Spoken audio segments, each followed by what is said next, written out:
उसका विशिष्टता क्या है? जिसको ऊपर से लेके नीचे तक, चोटी से लेके एड़ी तक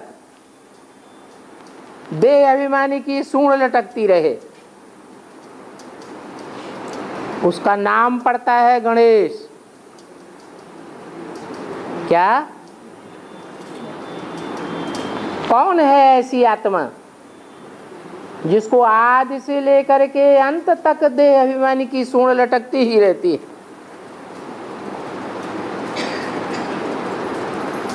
अंतिम क्षण में जाकर के 1 सेकंड में क्या बन जाता है? ब्रह्मा सो विष्णु बन जाता है। क्या देह अभिमान रहता है आदि से लेकर अंत तक? है कि मैं गीता का साकार भगवान हूं। ये देह अभिमान आदि से लेकर अंत तक बना रहता है। इसलिए सुनते भी ध्यान से हैं। सबसे पहले उन्हीं के कान सुनते हैं। और सबसे ज्यादा भी कौन सुनता है? मुरलियां सबसे जास्ती कौन सुनता है? ब्रह्मा की आत्मा ही सबसे जास्ती मुरली सुनती है। इसलिए हाथी के कान बड़े बड़े दिखाए जाते हैं और आंखों में मद भरा रहता है। जैसे कोई आदमी बहुत शराब पी लेता है तो कैसे आंखें चढ़ जाती हैं।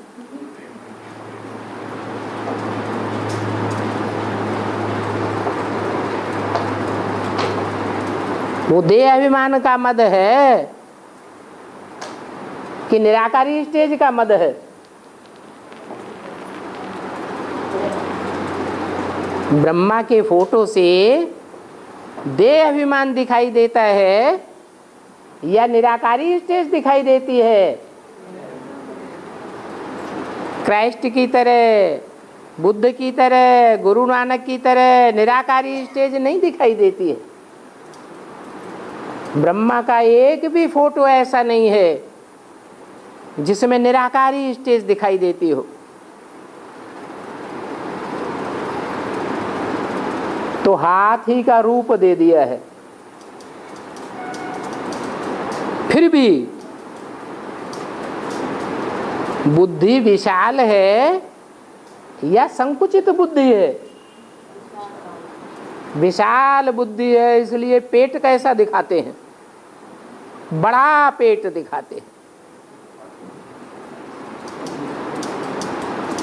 जो भी मुरली के पॉइंट्स सुनाए गए हैं, भले बच्चा बुद्धि है, बच्चा जितना समझता है उतना धारण कर लेता है। कोई सामान्य बच्चा नहीं है। बाप का सबसे प्यारा बच्चा कौन है? 500 करोड़ पत्तों में सबसे जास्ती प्यारा बच्चा कौन है? जो षष्ठी वृक्ष का पहला पत्ता है वो बाप का बहुत प्यारा बच्चा है। जो पहलोटी का बच्चा होता है बाप उसे वर्षा देते हैं, सारी जिंदगी की कमाई उसको सौंप देते हैं। तो बच्चा सर माथे पर रखा जाता है। इसलिए भले वो ज्ञान चंद्रमा संपूर्ण नहीं है, अधूरा है, तो भी कहाँ स्थान देते हैं? सर माथे पर, मस्तक में स्थान देते हैं। और